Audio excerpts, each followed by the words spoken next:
तो हमारे चैनल की एक बिल्कुल ही नई वीडियो के अंदर आप सभी का स्वागत है। आज हम जिस मूवी के बारे में बात करने वाले हैं उस मूवी का नाम है भूल भुलैया 3 और ये भूल भुलैया 3 मूवी इंडिया में कल ही रिलीज हुई है, यानी कि 1 नवंबर को। और इस मूवी को लेकर सबसे खास बात ये है कि ये मूवी भी एक हॉरर कॉमेडी मूवी है, यानी कि ठीक मुंजिया और स्त्री मूवीज की तरह ही इस मूवी के अंदर भी हॉरर के साथ साथ कॉमेडी भी है। इसके साथ ही बात करें मूवी की स्टोरी की, तो मूवी की स्टोरी भी काफी बढ़िया है और इसीलिए आज की इस वीडियो के अंदर मैं इस भूल भुलैया 3 मूवी को डिटेल से एक्सप्लेन करने जा रहा हूँ और आपको इस मूवी की पूरी कहानी बताने जा रहा हूँ, ताकि आप सभी घर बैठे इस पूरी मूवी को एंजॉय कर सके। तो इसी बात पे जल्दी से वीडियो को लाइक कर दीजिए और जिन्होंने भी चैनल को सब्सक्राइब नहीं किया है वो जल्दी से चैनल को सब्सक्राइब भी कर लीजिए। और हाँ, अगर आप सबको वीडियो पसंद आती है तो आप सभी कमेंट्स के अंदर भूल भुलैया 3 जरूर लिखें। तो फिर आइए अब हम बिना किसी देरी के आज की इस कमाल की वीडियो को स्टार्ट करते हैं।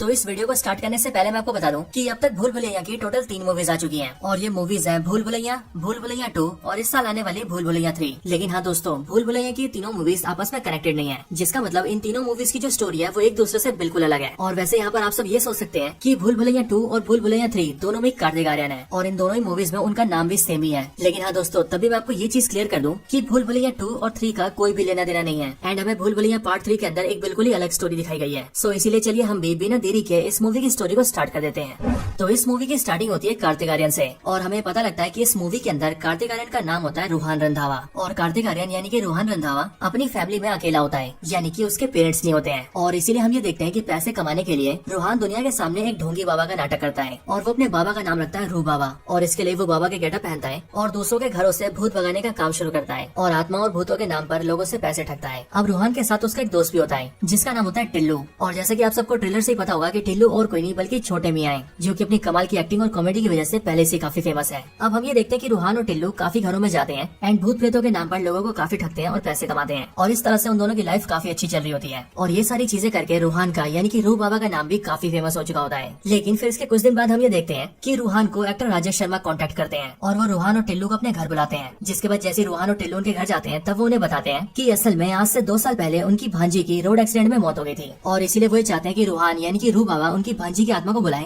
ताकि वो अपनी भांजी से बात कर सकें। अब ये बात सुनते ही रूहान और टिल्लू अपना ड्रामा शुरू करते हैं और रूहान राजेश शर्मा की भांजी को बुलाने लगता है जिसका नाम होता है मीरा। अब हम ये देखते हैं कि कुछ ही सेकंड्स के बाद मीरा की आत्मा वहाँ पर आ जाती है और हम ये जानते हैं कि मीरा और कोई नहीं बल्कि तृप्ति डिमरी है। लेकिन यहाँ पर मीरा को देखकर रूहान काफी ज्यादा डर जाता है और वो डर के मारे चिल्लाने लगता है। और फिर इसी टाइम पर हम ये देखते हैं कि राजेश शर्मा रूहान की रिकॉर्डिंग कर लेते हैं एंड देन उसके बाद ही मीरा इस बात को डिस्क्लोज करती है कि वो कोई आत्मा नहीं है बल्कि वो एक इंसान है जो की अभी भी जिंदा है और असल में ये सब उसने और उसके मामा ने मिलकर किया था ताकि वो रूहान का यानी कि रू बाबा का झूठ सामने ला सके। अब ये सब सुनने के बाद रूहान उनसे कहता है कि आखिरकार वो लोग ऐसा क्यों कर रहे हैं। जो सुनकर मीरा रूहान से कहती है कि असल में वो रूहान से अपना एक काम करवाना चाहती है और अगर रूहान ने मीरा के कहने पर उसका वो काम कर दिया तो वो रूहान को पूरे 1 करोड़ रुपए देगी और अगर रूहान ने उसका काम करने से मना किया तो वो उसके बनाए हुए इस वीडियो को सोशल मीडिया पर डाल देगी, जिसके बाद शहर के सारे लोगों को ये पता लग जाएगा कि रू बाबा एक ढोंगी है जो कि सबको ठगता है और अगर ऐसा हुआ तो रूहान का धंधा पानी बंद हो जाएगा। अब ये सब जानने के बाद ही रूहान के पास कोई ऑप्शन नहीं होता है और इसीलिए वो सोचता है कि उसे मीरा का साथ देना चाहिए और उसकी बात माननी चाहिए, क्योंकि वैसे भी मीरा की बात मानकर उसे 1 करोड़ रुपए मिलेंगे। अब इसके लिए रूहान राजी हो जाता है, जिसके बाद ही मीरा और उसके मामा रूहान को लेकर अपने गाँव जाते हैं। मीरा के गाँव आने पर हमें पता लगता है कि असल में मीरा जिस गाँव से बिलोंग करती है उस गाँव का नाम है रक्तघाट और ये रक्तघाट बेसिकली एक किंगडम है जहाँ पर आज भी राजाओं का शासन है। लेकिन यहाँ पर हमें देखते हैं कि जब मीरा और उसके मामा रूहान को लेकर आते हैं तो सारा गांव मिलकर रूहान को घूरने लगता है और सभी लोग आपस में कहने लगते हैं कि ये वही है, ये वही है। ये सारी चीजें रूहान को काफी अजीब लगती है बट वो इस बात को इग्नोर करता है और वो मीरा के साथ उसके घर जाता है। मीरा जब रूहान को घर लेकर आती है तब रूहान ये देखता है कि मीरा इसी राज्य के महल में रहती है और इसीलिए रूहान को ये जानकर काफी खुशी होती है। यहाँ पर मीरा रूहान को बताती है कि वो असल में इस किंगडम की राजकुमारी है और उसके जो फादर है वो यहाँ के राजा है, यानी कि वो और उसकी फैमिली इस किंगडम को रूल करते हैं और ये राजमहल भी उनकी फैमिली का ही है। लेकिन मीरा उसे बताती है कि वो असल में राजमहल में नहीं रहते हैं बल्कि राजमहल पूरा खाली पड़ा है और वो उसकी पूरी फैमिली राजमहल के सामने वाले तबेले में रहते हैं। अब जब रूहान तबेले के अंदर आता है तब वो मीरा की फैमिली से मिलता है और हमें पता लगता है कि उसकी फैमिली के अंदर मीरा के फादर यानी कि राजा साहब होते हैं जो कि एक्चुअल में एक्टर विजय राजा है, साथ ही मीरा का छोटा भाई होता है और मीरा की मामी भी होती है। और रूहान यहाँ पर ये देखता है कि एक रॉयल फैमिली होने के बाद भी मीरा और उसकी फैमिली बहुत बुरी हालत में रहते हैं और इसीलिए रूहान यहाँ पर मीरा से ही बोलता है कि तुम्हारे पास तो खाने तक के पैसे नहीं है, तो आखिरकार तुम यहाँ पर मुझे किस काम के लिए लेकर आई हो और उससे भी बड़ी बात तुम आखिरकार मुझे 1 करोड़ रुपए कैसे दोगी। ये सब सुनने के बाद ही मीरा उससे कहती है कि वो और उसकी पूरी फैमिली इस सामने वाले राजमहल के मालिक हैं और वो इस राजमहल को बेचना चाहती है, इसलिए जैसे राजमहल बिकता है वैसे वो उन्हीं पैसों में से रूहान को भी 1 करोड़ देगी। लेकिन आगे मीरा ही बताती है कि राजमहल को बेचना आसान नहीं है और सिर्फ रूहान ही ऐसा आदमी है जिसके की एक काम को करने के बाद ही राजमहल बिक पाएगा। अब इसके बाद ही मीरा रूहान को अपने राजपुरोहित से मिलाती है, जो राजपुरोहित बेसिकली किंगडम्स के के मेन पंडित होते हैं। यहाँ पर इस किंगडम का राजपुरोहित जैसे रूहान को देखता है वैसे वो भी रूहान को देखकर कहने लगता है कि आप आ गए, आखिरकार आप आ गए। बट ये सुनकर भी रूहान चौंक जाता है और वो राजपुरोहित से कहता है कि आखिरकार आप किस बारे में बात कर रहे हैं। अब ये बात सुनकर राजपुरोहित मीरा और रूहान को राजमहल के अंदर लेकर आता है और अंदर आकर वो रूहान को एक पेंटिंग दिखाता है। लेकिन इस पेंटिंग के अंदर रूहान ये देखता है कि वो पेंटिंग असलियत में उसी की होती है और इसीलिए अब रूहान बहुत ज्यादा कंफ्यूज हो जाता है और वो राजपुरोहित से पूछता है कि आखिरकार ये सब क्या चल रहा है। अब ये सुनकर राजपुरोहित रूहान को स्टोरी बताता है। वो रूहान को बताता है कि आज से 200 साल पहले ये पूरा राज्य काफी ज्यादा सुखी और खुशहाल था और इस राज्य पर उस समय के राजा का शासन था। उस राजा की एक बेटी भी थी जिसका नाम था मंजुलिका और राजा की वो बेटी यानी कि मंजुलिका हर एक चीज में बहुत अच्छी थी। जैसे कि वो पढ़ाई में बहुत विद्वान थी, वो बहुत बुद्धिमान थी, उसे हर तरह के हथियार चलाने आते थे और यहाँ तक कि उसे राज्य के ऊपर शासन करना भी आता था। और इसीलिए जब मंजुलिका सिर्फ 10-12 साल की थी तब से उसे ऐसा लगने लगा कि आगे चलकर वही इस राज्य को संभालेगी। लेकिन उसके बाद राजा ने एक दासी से एक पुत्र पैदा किया और जैसे राजा का पुत्र पैदा हुआ वैसे ही राजा उनसे बहुत प्यार करने लगे। पर ये देखकर मंजुलिका को बहुत गुस्सा आया और इसीलिए वो अपने छोटे भाई से जलने लगी क्योंकि राजा यानी कि उसके पिता सारा प्रेम अपने बेटे को करते थे और उसे राज्य का हिस्सेदार भी मानते थे। लेकिन तब भी मंजुलिका को थोड़ी सी संतुष्टि थी क्योंकि वो ऐसा सोचती थी कि उसका जो भाई है यानी कि राजा का बेटा वो असलियत में दासी का भी बेटा है और शायद इसीलिए उसके पिता उसके भाई को कभी भी राजा नहीं बनाएंगे, जिस वजह से ये राज्य मंजुलिका का होगा। लेकिन जब मंजुलिका और उसका भाई जवान हो गए तब राजा ने अपना उत्तराधिकारी अपने बेटे को बनाया और उन्होंने अपने बेटे को ही नया राजा घोषित कर दिया। अब ये देखकर मंजुलिका के गुस्से का ठिकाना नहीं रहा और इसीलिए मंजुलिका उसी रात को अपने भाई के कमरे में गई और उसने एक चाकू से अपने भाई की हत्या कर दी, जिस वजह से राजा का बेटा मारा गया। लेकिन राजा को जैसे ही पता लगा कि मंजुलिका ने उनके बेटे को मार दिया है तब ये जानकर राजा को भी बहुत गुस्सा आया और इसीलिए राजा ने मंजुलिका को मृत्युदंड दिया एंड इसीलिए राज्य की सेना ने मंजुलिका को पकड़कर उसे राजमहल के अंदर ही जलाकर मार दिया। लेकिन मरने के बाद मंजुलिका काफी पावरफुल आत्मा बन गई एंड इसीलिए आत्मा बनने के बाद मंजुलिका ने अपने पिता को यानी कि राज्य के राजा को मार दिया। लेकिन ये देखकर उस समय के जो राजपुरोहित थे उन सभी ने मंजुलिका की आत्मा को रोकने का विचार किया ताकि वो और किसी को नुकसान न पहुंचा सके एंड फिर इसके लिए एक बहुत ही बड़ा यज्ञ किया गया और उस यज्ञ से एक पावरफुल तेल को तैयार किया गया, एक ऐसा तेल जिससे कि मंजुलिका की आत्मा को कमजोर किया जा सके। और फिर उसी तेल की मदद से मंजुलिका की आत्मा को एक कमरे के अंदर कैद कर दिया गया और सिद्धियों का इस्तेमाल करके उस कमरे को लॉक कर दिया गया ताकि मंजुलिका की आत्मा अपने आप कमरे से कभी बाहर ना सके। और अब मंजुलिका की वही आत्मा इस राजमहल के कमरे के अंदर कैद है, वो भी पूरे 200 सालों से। लेकिन कमरे में कैद होने के बाद भी उसने राजमहल में किसी को सही से रहने नहीं दिया और अब क्योंकि राजमहल में रहने वाले लोगों को जान का खतरा महसूस हुआ इसीलिए नए राजा उनकी फैमिलीज ने तबेले में रहना शुरू कर दिया और इसीलिए तब से राजमहल खाली पड़ा हुआ है। अब ये पूरी स्टोरी बताने के बाद ये जो राजपुरोहित होता है वो रूहान से कहता है कि असल में उसके जो पूर्वज थे यानी कि उस समय के राजपुरोहित उन्होंने उस समय पर एक भविष्यवाणी की थी और उन्होंने भविष्यवाणी में ये कहा था कि इस राजमहल के अंदर जो आत्मा कैद है उसे मुक्ति दिलाने के लिए इसी राजमहल से कोई फिर से जन्म लेगा और जब वो पुनर्जन्म लेकर आएगा तभी वो आत्मा को मुक्त करके इस पूरे राज्य में शांति लाएगा। और उसका यानी कि राजपुरोहित का ये मानना है कि रूहान उसी समय के राजकुमार का पुनर्जन्म है जो कि मंजुलिका की आत्मा को मुक्त करेगा। लेकिन इसी के आगे राजपुरोहित उससे कहता है कि ये काम डायरेक्ट नहीं हो सकता है क्योंकि ऐसा करने के लिए एक विधि को करना जरूरी है और वो विधि सिर्फ दुर्गाष्टमी पर होती है और दुर्गाष्टमी आने वाले कुछ दिनों बाद है। इसीलिए दुर्गाष्टमी वाले दिन वो लोग यज्ञ करेंगे जिसमें यज्ञ पूरा होने के बाद ही जो रूहान है वो राजमहल के उस द्वार को खोलकर मंजुलिका की आत्मा को मुक्त करेगा। अब ये सब बोलने के बाद ही राजपुरोहित वहाँ से चला जाता है। अब राजपुरोहित जैसे ही वहाँ से जाता है वैसे रूहान मीरा से कहता है कि उसे राजपुरोहित की बातें सुनकर बहुत ज्यादा डर लग रहा है और वो यहाँ पर किसी भी आत्मा से लड़ने वाला नहीं है। पर ये सुनकर मीरा रूहान से कहती है कि असल में उसे डरने की कोई जरूरत नहीं है क्योंकि वह जानती है कि आत्मा जैसी कोई चीज नहीं होती है और इसीलिए उसका बस चले तो वो उस कमरे को अभी खोल दे। लेकिन वो ऐसा इसीलिए नहीं कर रही है क्योंकि उसके घर वालों ने उसे कसम दी है कि वो उस दरवाजे को कभी नहीं खोलेगी और इसके लिए मीरा रूहान से कहती है कि अब तक जो भी हुआ है सब मेरे प्लान के हिसाब से हुआ है और इसीलिए कुछ ही दिन में जैसी दुर्गाष्टमी आएगी वैसे उसी दिन तुम सिंपली जाकर उस द्वार को खोल देना, जिसके बाद ही सारे गाँव के मन से वहम उतर जाएगा कि यहाँ से आत्मा जा चुकी है और फिर उसके बाद ही मैं इस महल को आराम से भेज दूंगी। और हम यहाँ पर ये देखते हैं कि रूहान भी मीरा की बात मान लेता है। अब मीरा के कहने पर उसकी पूरी फैमिली फिर से राजमहल में शिफ्ट हो जाती है क्योंकि सबको ये भरोसा होता है कि जो रूहान है वो उन सबको आत्मा से बचा कर रखेगा। इसके साथ ही अब मीरा की फैमिली को लोन भी मिलने लगता है एंड इसीलिए वो लोग लोगों से उधार पैसे लेकर आते हैं और इसीलिए उनकी लाइफ भी पहले से काफी अच्छी हो जाती है। अब इन सबके बाद ही हम ये देखते हैं कि पूरा गाँव रूहान से काफी खुश होता है और पूरा गाँव मिलकर रूहान को राजकुमार मानने लगता है। लेकिन फिर यहीं पर ही मूवी में एंट्री होती है छोटे पंडित, बड़े पंडित और बड़े पंडित की वाइफ की और इनका किरदार बिल्कुल भूल भुलैया 2 जैसा ही होता है। ये तीनों जब रूहान से मिलते हैं तब वो तीनों रूहान को झूठा बोलने लगते हैं एंड वो सारे गांव से कहते हैं कि रूहान कोई भी पुनर्जन्म नहीं है बल्कि एक ढोंगी है। लेकिन हम ये देखते हैं कि गांव का कोई भी आदमी उनकी बात नहीं मानता है और रूहान भी उन तीनों के सामने थोड़ी सी एक्टिंग करता है एंड वो उन तीनों से कहता है कि मुझे ये याद आ रहा है कि मेरे पिछले जन्म में तुम तीनों मेरे नौकर थे, सो इसीलिए अब इस जन्म में भी तुम तीनों मिलकर मेरे घर में नौकर बन के काम करोगे। जिसके बाद हम ये देखते हैं कि वो तीनों भी राजमहल में आकर काम करने लगते हैं। हालांकि देखा जाए तो ये सारा सीन यहाँ पर कॉमेडी के लिए होता है। हालांकि इन सबके बाद हम ये देखते हैं कि राजमहल के अंदर जो मंजुलिका का कमरा होता है वहाँ पर जोर जोर से हवा चलने लगती है और इसीलिए उस रात तेज हवा की वजह से वो गेट अपने आप ही खुल जा रहा है और हमें ऐसा दिखाया जाता है कि मंजुलिका की आत्मा आजाद हो चुकी है। अब इसके अगले दिन जब सुबह होती है तब हम ये देखते हैं कि रूहान, मीरा और उसकी फैमिली के सारे लोग घर में बैठ के खाना खा रहे होते हैं एंड फिर उसी टाइम पर राजमहल के अंदर विद्या बालन की एंट्री होती है और हमें ऐसा दिखाया जाता है कि विद्या बालन ही मंजुलिका है। अब विद्या बालन जब यहाँ पर आती है तब वो उनसे अपना नाम मलिका बताती है एंड वो पूरी फैमिली को ये बताती है कि वो असल में क्राउन हेरिटेज रजिस्ट्रेशन से आई है, जो कि असल में हेरिटेज बिल्डिंग्स का इंस्पेक्शन करके उनका रजिस्ट्रेशन करती है। और फिर ये सुनकर मीरा सभी से कहती है कि असल में उसी ने क्राउन हेरिटेज में फोन करके किसी को यहाँ पर आने के लिए बोला था और शायद मलिका यानी कि विद्या बालन इसी काम से यहाँ पर पर आई है। अब विद्या बालन के आने के बाद से हम ये देखने लगते हैं कि हर रात को महल के अंदर कार्तिक आर्यन को कोई आत्मा दिखने लगती है, एक ऐसी काली परछाई जो कि उसे परेशान करती है एंड साथ ही साथ उसे कई सारी आवाजें भी सुनाई देती है और इसलिए सबसे डरकर अगले दिन कार्तिक आर्यन वहाँ से जाने लगता है। लेकिन कार्तिक आर्यन जैसी महल के द्वार पर आता है वैसी वो देखता है कि उसका दोस्त टिल्लू भी वहाँ पर आ चुका है और यहाँ पर टिल्लू उससे कहता है कि असल में उन्होंने कुछ टाइम पहले जिस क्लाइंट को चूना लगाया था वो क्लाइंट एक एसीपी का भाई है और इसीलिए वो एसीपी उन सबको पकड़ने के लिए ढूंढ रहा है एंड इसीलिए वो भी छुपते छुपाते वहाँ पर आ चुका है। अब टिल्लू की बात सुनते रूहान ये समझ जाता है कि अब वो इस महल से बाहर भी नहीं भाग सकता है, क्योंकि अगर वो बाहर जाएगा तो उससे वो एसीपी जिसका नाम एसीपी राठौर है वो पकड़ के जेल में डाल देगा एंड इसलिए अब उसको और टिल्लू को राजमहल के अंदर ही रहना पड़ेगा। लेकिन अब इस वाले दिन भी जैसी रात होती है वैसी रूहान मीरा से मिलता है, बट यहाँ पर भी वो नोटिस करता है कि महल के अंदर काफी अजीब अजीब चीजें हो रही है, जैसे कि इस रात को भी उन दोनों को कोई काला साया दिखता है और उन्हें कई सारी अजीब आवाजें आती है। और सिर्फ ये नहीं बल्कि जब वो मंजुलिका के कमरे के पास पहुंचते हैं तब वो ये देखते हैं कि कमरा खुला हुआ है और उस कमरे के अंदर कोई काला साया खड़ा है एंड इसीलिए उसे देखकर उन दोनों को काफी डर लगता है। लेकिन फिर इसी टाइम पर हम ये देखते हैं कि विद्या बालन उन दोनों के पास आती है और वो उन दोनों को लेकर सीधा मंजुलिका के कमरे में एंटर होती है और जो काला साया कमरे में उनके सामने खड़ा होता है विद्या बालन उसे चाटा मार के उसका मास्क हटा देती है, जिसके बाद हमें पता लगता है कि वो और कोई नहीं बल्कि बड़े पंडित की वाइफ है एंड फिर इसके बाद ही बड़ा पंडित और छोटा पंडित भी वहाँ पर आते हैं। और फिर इस तरह से रूहान और मीरा को ये पता लगता है कि असल में ये जो मंजुलिका का कमरा है ये पहले से खुला हुआ है और यही तीनों मिलकर कुछ टाइम से सबको डरा रहे हैं। रूहान उनसे पूछता है कि आखिरकार ये सब क्या चल रहा है और वो लोग ऐसा क्यों कर रहे हैं, जिस पर वो तीनों रूहान को और मीरा को ये बताते हैं कि असल में आज से 2 साल पहले जब वो लोग इस महल के अंदर आए थे तब उन्होंने देखा था कि मंजुलिका का कमरा हवा से खुल चुका है, लेकिन कमरा खुलने के बाद भी कुछ भी नहीं हुआ था और इसीलिए उन्हें समझ में आ गया कि इस कमरे के अंदर कोई आत्मा कैद नहीं थी, यानी कि सबको झूठी कहानी सुनाकर डराया गया है। लेकिन ये बात जानने के बाद ही उन्होंने किसी को भी सच्चाई नहीं बताई, बल्कि उन्होंने सोचा कि उन्हें इस बात का फायदा उठाना चाहिए और सबको डरा कर रखना चाहिए ताकि वो लोग इस महल में आजादी से रह सके और कोई भी महल के अंदर न आए। लेकिन अभी से कुछ दिन पहले रूहान यहाँ पर आ गया, जिस वजह से सबके मन के अंदर से मंजुलिका के कमरे का डर निकल गया और इसीलिए कुछ दिनों से वही लोग रूहान को डरा रहे थे ताकि रूहान मंजुलिका को सच मान ले और यहाँ से भाग जाए, जिसके बाद ही सारे गाँव के मन में फिर से मंजुलिका का डर आ जाए ताकि महल में कोई न आए और वो तीनों महल में ऐश करते रहे। लेकिन अब असल में उन तीनों का भांडा फूट चुका है, पर इसके साथ ही रूहान और मीरा को भी ये पता लग जाता है कि इस कमरे के अंदर कोई आत्मा नहीं थी, इस कमरे को सिर्फ डराने के लिए रखा गया था। अब इसके लिए रूहान और मीरा अगले दिन सारे गाँव को इकट्ठा करते हैं और रूहान सबके सामने झूठ मूठ का उस कमरे को खोल देता है और सबको ये बिलीव करवाता है कि उसने मंजुलिका की आत्मा को भगा दिया है, जिसके बाद से हम ये देखते हैं कि सारा गाँव काफी खुश हो जाता है। लेकिन फिर इसके बाद एक गाँव का राजपुरोहित वहाँ पर आता है और वो रूहान से कहता है कि आखिरकार उसने कमरा क्यों खोल दिया, बट ये सुनकर रूहान और मीरा उसे बताते हैं कि असल में वो कमरा तो आज से 2 साल पहले ही खुल गया था और उन्हें भी अब ये पता चल चुका है कि उस कमरे के अंदर कोई आत्मा नहीं थी। अब ये बात सुनकर राजपुरोहित को भी कुछ भी समझ नहीं आता है। लेकिन फिर इसी टाइम पर हम ये देखते हैं कि राजमहल के अंदर कुछ कंस्ट्रक्शन का काम चल रहा होता है और इसीलिए 2 मजदूर मिलकर जैसे एक दीवार पर हथौड़ा मारते हैं वैसी वो पूरी दीवार गिर जाती है और हमें दिखता है कि उस दीवार के पीछे एक सुरंग बनी हुई है। अब घर वालों को जैसी सुरंग का पता लगता है वैसे रूहान, मीरा, राजपुरोहित और घर के कुछ मेन लोग उस सुरंग के अंदर जाते हैं और जब वो सुरंग में होते हुए नीचे आ जाते हैं तब वो लोग ये देखते हैं कि वहाँ पर भी एक कमरा बना हुआ है और इस वाले कमरे के गेट को भी बिल्कुल वैसे ही लॉक किया जाता है जैसे मंजुलिका के कमरे को किया गया था, यानी कि इस दरवाजे पर भी काफी सारी सिद्धियां होती है। अब ये गेट देखकर राजपुरोहित को भी कुछ भी समझ नहीं आता है और इसीलिए वो रूहान और मीरा से कहता है कि उसके पास उसके पूर्वजों की कई सारी किताबें हैं एंड इसीलिए वो अपने घर जाकर उन किताबों को पढ़ेगा और फिर वो ये पता करेगा कि आखिरकार ये कमरा क्यों है और इसके अंदर क्या है। अब ये बोलकर राजपुरोहित उस कमरे के बारे में जानने के लिए निकल जाता है, लेकिन उसके पीछे से हम ये देखते हैं कि रूहान और मीरा मिलकर उस दरवाजे को खोल देते हैं। लेकिन ये दरवाजा जैसे खुलता है वैसे सब तरफ बहुत तेज आंधी आ जाती है और ऐसा फील होता है कि कुछ तो बहुत बुरा हो गया है। इधर दूसरी साइड हम ये देखते हैं कि राजपुरोहित भी किताब में पढ़ के उस द्वार के बारे में सब कुछ जान जाता है, लेकिन इसी टाइम पर उसे भी फील होता है कि शायद से कुछ तो बहुत गलत हुआ है एंड इसलिए वो जल्दी से राजमहल जाता है और वो ये देखता है कि रूहान ने उस दरवाजे को भी खोल दिया है। लेकिन राजपुरोहित ये देखकर काफी गुस्सा होता है एंड वो रूहान से कहता है कि उन्हें ऐसा नहीं करना चाहिए था, क्योंकि उन्होंने अभी अपने पूर्वजों की किताब में पढ़ा है कि असल में राजा की एक बेटी नहीं बल्कि 2 बेटियां थी, यानी कि मंजुलिका की एक बड़ी बहन भी थी जिसका नाम था अंजुलिका और अंजुलिका और मंजुलिका 2 बहनें थी। लेकिन अंजुलिका के बारे में ज्यादा कोई भी नहीं जानता है, यहाँ तक कि वो भी उसके बारे में नहीं जानता था और उसे भी उसके बारे में सिर्फ किताब को पढ़ के पता लगा है। बट अब इसके कुछ टाइम बाद ही हमें देखते हैं कि इसी रात को महल के बाहर माधुरी दीक्षित खड़ी होती है और हमें ये फील हो जाता है कि माधुरी दीक्षित ही अंजुलिका है और अब इस तरह से दोनों बहनों की एंट्री हो चुकी है, विद्या बालन मंजुलिका और माधुरी दीक्षित अंजुलिका। इसके बाद ही माधुरी दीक्षित अंदर आती है और वो पूरे परिवार से मिलकर ही बताती है कि वो असल में एक काफी रिच लेडी है और वो इस पूरे महल को यहाँ पर खरीदने आई है। लेकिन वो इस महल को खरीदने से पहले इस महल के अंदर कुछ दिन रहेगी, महल को पूरी तरह से देखेगी, जानेगी एंड फिर डील करेगी और हम ये देखते हैं कि इसके लिए परिवार वाले राजी हो जाते हैं। लेकिन अब घर के अंदर मंजुलिका और अंजुलिका जैसी प्रेजेंट होती है वैसे हम ये देखते हैं कि वो दोनों अकेले में एक दूसरे का गला दबाने लगती हैं, पर कुछ टाइम बाद ही वो दोनों एक दूसरे का गला छोड़ती है और चली जाती है। अब इन दोनों के यहाँ पर आने के बाद ही काफी अजीब अजीब घटनाएं होने लगती, जैसे कि एक दिन रूहान और मीरा मिलकर अंजुलिका को यानी कि माधुरी दीक्षित को जब मंदिर ले जा रहे होते हैं तब वो उन दोनों से कहती है कि वो मंदिर के अंदर नहीं जाती है और ये बोलकर वो उन दोनों पर चिल्लाने लगती है। इसके साथ ही हम ये भी देखते हैं कि इसी महल को खरीदने के लिए एक और आदमी आता है जिस आदमी का नाम होता है विक्की खन्ना, पर उस आदमी को देखकर मंजुलिका को यानी कि विद्या बालन को बहुत गुस्सा आता है एंड इसीलिए वो अकेले में खुद से चिल्लाते हुए कहती है कि चाहे कुछ भी जाए वो उसे इस महल को नहीं खरीदने देगी। और फिर उसी रात को हम ये देखते हैं कि मंजुलिका की आत्मा विक्की खन्ना को जान से मार देती है। अब ये सारी अजीब घटनाएं देखकर रूहान और मीरा को शक होने लगता है कि शायद से विद्या बालन और माधुरी दीक्षित दोनों ही स्पिरिट्स हैं और अब इसके लिए रूहान और मीरा मिलकर पूरे परिवार को इस बारे में बता देते हैं, जिसके बाद से पूरे परिवार को भी शक हो जाता है कि शायद से माधुरी दीक्षित और विद्या बालन शायद से भूतनी है। अब इसके लिए रूहान और मीरा राजपुरोहित को राजमहल बुलाते हैं और उन्हें ये सारी बातें बताते हैं एंड फिर बातों को सुनकर राजपुरोहित उनसे कहता है कि उसके पूर्वजों ने भविष्यवाणी की थी कि इस महल के अंदर आत्मा है और इसीलिए उसे भी ये बिलीव है कि वो आत्मा विद्या बालन या फिर माधुरी दीक्षित में से कोई एक है। और फिर इसीलिए वो राजपुरोहित रूहान से कहता है कि मैं भी इस बारे में पहले से ही सोचा था और इसीलिए मेरे पूर्वजों ने यह करके जो तेल बनाया था उस तेल को मैंने भी तैयार कर लिया है और किस्मत से आज ही दुर्गाष्टमी है। और इसीलिए राजपुरोहित रूहान से कहता है कि अब आपको आज रात को इस तेल का इस्तेमाल करके उस आत्मा को मुक्त करना होगा। अब इन सारी बातों को सुनने के बाद ही रूहान सबसे कहता है कि कहानी के हिसाब से बुरी आत्मा सिर्फ एक ही है और वही आत्मा है जो कि इस पूरे राज्य का बुरा चाहती है एंड वो आत्मा है मंजुलिका की आत्मा। और अब क्योंकि उसे और घर वालों को ये नहीं पता है कि विद्या बालन और माधुरी में से मंजुलिका कौन है, इसीलिए असली मंजुलिका को ढूंढने और उसे हराने में उन लोगों को तकलीफ हो सकती है। लेकिन फिर यहीं पर ही मीरा सबको बताती है कि असल में कुछ टाइम पहले उसे सफाई करने के दौरान ही एक पेंटिंग मिली थी जिस पेंटिंग पर मंजुलिका का नाम लिखा था। लेकिन मंजुलिका की पेंटिंग में जैसी वो चेहरा देखने गई थी वैसे विद्या बालन ने वहाँ पर आकर उस पर पेंट गिरा दिया, जिस वजह से वो उस पोस्टर में मंजुलिका का चेहरा नहीं देख पाई। लेकिन मीरा ही बताती है कि उसने उस पेंटिंग को केमिकल से साफ करने के लिए भेजा है और इसीलिए कुछ ही टाइम में उस पेंटिंग की असली फोटो उन सबके सामने मिल जाएगी और जैसे उसके फोन पे उस पेंटिंग की फोटो आएगी वैसे उन्हें पता लग जाएगा कि असली मंजुलिका कौन है। अब इसके बाद ही वो सब लोग रात का वेट करने लगते हैं और रात होते ही हम ये देखते हैं कि विद्या बालन और माधुरी दीक्षित दोनों फैमिली वालों के पास आ जाते हैं। लेकिन फिर इसी टाइम पर मीरा के फोन में मंजुलिका की फोटो आती है और फिर पूरा परिवार ये देखता है कि असली मंजुलिका विद्या बालन है। लेकिन जैसी वो लोग फोटो देखते हैं वैसे हम ये देखते हैं कि विद्या बालन हवा में उड़ने लगती है और वो सीधा माधुरी दीक्षित की चोटी पकड़ती है और उसे लेकर ऊपर चढ़ जाती है और फिर वो उसे रगड़ते हुए सीधा नीचे लेकर आती है। लेकिन फिर ये देखकर रूहान उसे बचाने जाता है क्योंकि अब रूहान को ये पता होता है कि विद्या बालन ही मंजुलिका है और इसीलिए वो विद्या बालन से फाइट करते हुए उसके आसपास तेल बिखेर देता है, जिस वजह से विद्या बालन के चारों तरफ आग जलने लगती है और वो वहाँ पर कैद हो जाती है। और फिर रूहान सही टाइम देकर उस गोले से बाहर आ जाता है, जिसके बाद विद्या बालन अकेले उसमें फंस जाती है। लेकिन फिर इसके बाद हमें देखते हैं कि विद्या बालन नॉर्मल रिएक्ट करने लगती है और वो सभी से कहती है बचाओ मुझे बचाओ। और फिर इसके अगले पल हम ये देखते हैं कि कुछ टाइम पहले जैसा विद्या बालन रिएक्ट करी थी वैसा माधुरी दीक्षित रिएक्ट करती है और अब वो हवा में उड़ने लगती है एंड वो सबसे कहती है कि आज वो सबको खत्म कर देगी। और इसी टाइम पर हम ये देखते हैं कि विद्या बालन भी अपने आग के गोले से बाहर आ जाती है। अब ये सब देखकर रूहान को काफी कंफ्यूजन होता है, लेकिन वो तब भी माधुरी को रोकने जाता है और वो इस बार उसके चारों तरफ गोला बनाने लगता है। लेकिन इस बार विद्या बालन उसे रोक देती है और वो रूहान से कहती है कि उसे ऐसा नहीं करना चाहिए। अब रूहान को रोककर विद्या बालन माधुरी के पास आती है एंड वो माधुरी से बोलती है कि अब कोई समझे या फिर ना समझे लेकिन मैं तुम्हारी असलियत जान चुकी हूँ और इसीलिए अब तुम जो भी हो वो बाहर निकलो और सबके सामने आओ। अब उसके ऐसा बोलने के बाद ही हमें देखते हैं कि माधुरी की बॉडी से एक स्पिरिट बाहर आती है और हमें पता लगता है कि यही मंजुलिका की स्पिरिट है। एंड फिर यहाँ से हमें ये सारी चीजें क्लियर होती है कि असलियत में ना तो विद्या बालन स्पिरिट थी ना ही माधुरी दीक्षित, बल्कि स्पिरिट तो कोई और ही थी जो कि टाइम टाइम पर विद्या बालन और माधुरी की बॉडी को पोजेस कर रहे थे और उनसे गलत काम करवा रहे थे, बिल्कुल वैसे ही जैसे उन्होंने अभी इन दोनों से करवाया था। और इसीलिए सबको ऐसा फील हो रहा था कि स्पिरिट विद्या बालन या फिर माधुरी में से कोई एक है। लेकिन अब ये क्लियर होता है कि स्पिरिट कोई और ही है। बट यहाँ पर पूरी फैमिली ये देखती है कि जो असली मंजुलिका की स्पिरिट है उसके चेहरे पर एक मास्क होता है, वो भी काले रंग का। और इसीलिए सभी उससे कहते हैं कि तुम अपने चेहरे का मास्क हटाओ और हमें दिखाओ कि तुम आखिरकार कैसे दिखते हो। अब इसके बाद ही मंजुलिका की स्पिरिट जैसे अपना मास्क हटाती है वैसे उसका चेहरा देखकर सारे लोग शॉक हो जाते हैं, क्योंकि असलियत में वो स्पिरिट ना तो मंजुलिका की होती है ना ही अंजुलिका की, बल्कि एक्चुअल में वो स्पिरिट होती है राजकुमार की, यानी कि कार्तिक आर्यन की। अब राजकुमार का चेहरा देखकर सभी लोग दंग रह जाते हैं। लेकिन फिर यहीं पर ही राजकुमार सबको अपनी स्टोरी बताता है। राजकुमार सभी से कहता है कि आज से 200 साल पहले उसके पिता इस पूरे राज्य के राजा थे और उसके साथ उसके परिवार में उसकी 2 बड़ी बहनें भी थी जो कि थी अंजुलिका और मंजुलिका। लेकिन राजा अंजुलिका और मंजुलिका को छोड़कर अपने बेटे को राजा बनाते हैं और इसीलिए अंजुलिका और मंजुलिका को बहुत गुस्सा आता है एंड वो दोनों मिलकर राजकुमार को मारने का डिसाइड करते हैं। और इसीलिए उसी रात वो दोनों राजकुमार के कमरे में जाते हैं ताकि वो राजकुमार को चाकू से मार दें। लेकिन जब वो दोनों राजकुमार के कमरे में पहुंचते हैं तब वो दोनों बाहर से देखते हैं कि राजकुमार एक लड़की की तरह सज संवर रहा है। वो अपने लंबे बालों को कंघी कर रहा है, आंखों में काजल लगा रहा है, लिपस्टिक लगा रहा है और हाथों में चूड़ियां और पैरों में पायल पहन रहा है। ये देखकर मंजुलिका और अंजुलिका को हंसी आने लगती है और इसीलिए वो दोनों जाकर उससे मिलते हैं। उन्हें वहाँ देखकर राजकुमार डर जाता है और वो अपनी उन दोनों बहनों से कहता है कि वो इस बारे में पिताजी को ना बताएं। जो सुनकर अंजुलिका और मंजुलिका अपने भाई से कहती है कि वो इस बारे में किसी को नहीं बताएंगी। इसके बाद राजकुमार उन दोनों से कहता है कि वो बाहर से तो एक लड़का है लेकिन वो अंदर से एक लड़की है और इसीलिए वो ये सब करता है। इसके साथ ही वो ये भी कहता है कि उससे राजा भी नहीं बनना है, बल्कि वो तो ये चाहता है कि वो बस इन सब में खुश रहे और राजपाट का सारा काम उसकी बहनें ही संभाले। इसके साथ ही राजकुमार उन दोनों को ये भी बताता है कि उसे इन घुंघरुओं को पहनकर नाचने का भी बहुत शौक है और नाच कर उसे बहुत अच्छा लगता है। अब इसके बाद ही अंजुलिका और मंजुलिका प्लान बनाती हैं और वो दोनों अपने भाई से कहती हैं कि अगर उसे नाचना है तो वो नाच सकता है, वो इस बारे में पिताजी को कुछ नहीं बताएंगे। और फिर इसके बाद ही हमें देखते हैं कि वो दोनों मिलकर राजकुमार को नचाने लगते हैं। लेकिन फिर इसी मौके का फायदा उठाकर मंजुलिका सीधा अपने पिता के पास जाती है जो कि इस टाइम पर सभा में बैठे होते हैं और वहाँ पर चिल्ला चिल्लाकर अपने पिता को ही बताती है कि अपने जिस बेटे को उन्होंने राजा बनाया है वो असलियत में एक गुड़ है और अगर उन्हें यकीन नहीं होता है तो वो खुद ही देख सकते हैं। इसके बाद ही राजा और सारे मंत्री लोग राजकुमार के पास आते हैं जहाँ पर राजा अपनी आंखों से देखता है कि राजकुमार लड़कियों वाले काम कर रहा है और इसीलिए ये देखकर राजा को बहुत क्रोध आता है एंड इसीलिए राजा अपनी सेना से कहता है कि उसके बेटे को मृत्यु दंड दिया जाए और उसे जलाकर मार दिया जाए। जिसके बाद ही हमें देखते हैं कि राजकुमार को जिंदा जलाकर मार दिया जाता है। और फिर यहाँ से हमें पता लगता है कि सालों पहले जलाकर मंजुलिका को नहीं मारा गया था बल्कि जलाकर राजकुमार को मारा गया था। लेकिन राजकुमार को मृत्यु दंड देने के साथ ही राजा अपनी दोनों बेटियों से बोलता है कि अगर तुम चाहती तो मुझे ये बात अकेले में भी बता सकती थी, लेकिन तब भी तुम दोनों ने शासन के लालच में ये सारी बातें सभा के बीच में बताई और इस राज्य के राजकुमार की असलियत सबके सामने रख दी, जिस वजह से मेरी सारी इज्जत डूब गई है। और फिर इसीलिए राजा अपनी दोनों बेटियों को सजा देते हुए कहता है कि आज से मंजुलिका को अपने भाई का हत्यारा माना जाएगा। और सिर्फ ये नहीं बल्कि जो अंजुलिका है उसे राजा अपने राज्य से निकाल देता है एंड सभी से कहता है कि अब जो इतिहास लिखा जाएगा उसके अंदर अंजुलिका का नाम ही नहीं होगा, बल्कि वो चाहता है कि अंजुलिका को इतिहास से भुला दिया जाए। हालांकि ये सब होने के बाद हम ये देखते हैं कि जो राजकुमार होता है वो मरने के बाद आत्मा बन जाता है और इसलिए बदला लेने के लिए वो सबसे पहले राजा को मार देता है। जिसके बाद जो राजपुरोहित यज्ञ करते हैं वो असलियत में राजकुमार की आत्मा को कैद करने के लिए करते हैं और इसलिए जब उनका यज्ञ पूरा होता है तब वो उसी नीचे तहखाने वाले कमरे के अंदर राजकुमार की आत्मा को कैद कर देते हैं और उसे सील कर देते हैं और उस तहखाने के बाहर एक दीवार बना देते हैं ताकि उस तहखाने के बारे में किसी को पता ही न लगे। और फिर वो लोग पूरे इतिहास में ये बात फैलाते हैं कि जब राजा ने राजकुमार को नया राजा बनाया तो मंजुलिका ने गुस्से में आकर राजकुमार की हत्या कर दी, जिस वजह से राजा ने उसे मृत्यु दंड दिया और फिर मरकर वही आत्मा बन गई। और फिर इसी झूठी कहानी को सच रखने के लिए उस समय के जो राजपुरोहित होते हैं वो राजमहल के अंदर एक और कमरा ढूंढते हैं और उसे झूठ मूठ का सील कर देते हैं और ये बात फैला देते हैं कि इसके अंदर मंजुलिका की आत्मा कैद है, जबकि उस कमरे के अंदर कुछ भी नहीं होता है। अब इसके बाद ही राजकुमार की कहानी खत्म होती है और फिर इस तरह से हमें इतिहास की सारी सच्चाई पता लगती है। लेकिन फिर इसके बाद ही राजकुमार की आत्मा सबसे कहती है कि अब वो यहाँ मौजूद सारे लोगों को मार देगा और साथ ही साथ वो अपनी दोनों बहनों को भी मारेगा जिन्होंने की फिर से पुनर्जन्म लिया है। लेकिन जब राजकुमार की आत्मा सबको मारने के लिए भागती है तो वो जाने अनजाने उस जगह पर खड़ी हो जाती है जिस जगह पर वो तिलस्मी तेल फैला होता है और इसीलिए राजकुमार की आत्मा उस जगह पर फंस जाती है और हिल भी नहीं पाती है। ये देखकर जो राजपुरोहित होता है वो अंजुलिका और मंजुलिका से कहता है कि असलियत में उसके पुरखों की भविष्यवाणी सच हो चुकी है, क्योंकि उसके पुरखों ने ये भविष्यवाणी की थी कि इस राजमहल के अंदर जो आत्मा कैद है उसे मुक्त करने के लिए राजघराने का ही कोई फिर से पुनर्जन्म लेगा। और इसीलिए वो राजपुरोहित यह समझ चुका है कि पुनर्जन्म कार्तिक आर्यन का नहीं बल्कि मंजुलिका और अंजुलिका का हुआ है, ताकि वो अपने इस भाई की आत्मा को खत्म कर सके। और फिर ये बोलकर ही राजपुरोहित उन दोनों के हाथ में मशाल देता है और वो उन दोनों से कहता है कि वो इस मशाल से राजकुमार की आत्मा को जला दे ताकि वो आत्मा खत्म हो जाए। लेकिन हम ये देखते हैं कि जब अंजुलिका और मंजुलिका उस मशाल को लेकर राजकुमार की तरफ बढ़ती है तब उसके पास पहुंचकर वो दोनों रुक जाती हैं और फिर वो दोनों अपने हाथ के मशालों को फेंक देती हैं एंड फिर वो अपने भाई से कहती हैं कि हमने पिछले जन्म में भी तुम्हारे साथ गलत किया था और शायद इस जन्म में भी हम तुम्हारे साथ गलती करने जा रहे थे, लेकिन अब हम दोनों को हमारी गलती एहसास हो चुकी है और हमारी गलती ये है कि हमने ना तो कभी तुम्हें समझा और न ही तुम्हारे साथ कभी कुछ सही किया, और बल्कि तुमने जो भी किया वो भी बिल्कुल सही किया, क्योंकि पिताजी ने तुम्हें मृत्यु दंड दिया, तुम्हें जिंदा जलाकर मार दिया, वो भी बिना तुम्हारी फीलिंग्स को समझे हुए, और इसीलिए तुमने पिताजी को मारकर अपना बदला लिया। लेकिन अब हम दोनों बहनें ये चाहती हैं कि तुम यानी कि हम दोनों के भाई हम दोनों को माफ कर दो, क्योंकि हमने पिछले जन्म में तुम्हारे साथ जो भी किया वो हमें नहीं करना चाहिए था। अब राजकुमार की आत्मा जैसे अपनी दोनों बहनों की बातें सुनता है वैसे वो बहुत ज्यादा इमोशनल हो जाता है। लेकिन अब क्योंकि दोनों राजकुमारियों को अपनी गलती का पश्चाताप होता है इसीलिए हम ये देखते हैं कि राजकुमार की आत्मा को मुक्ति मिल जाती है और वो हंसी खुशी वहाँ से गायब हो जाता है। लेकिन फिर इसके साथ ही ये मूवी एंड हो जाती है।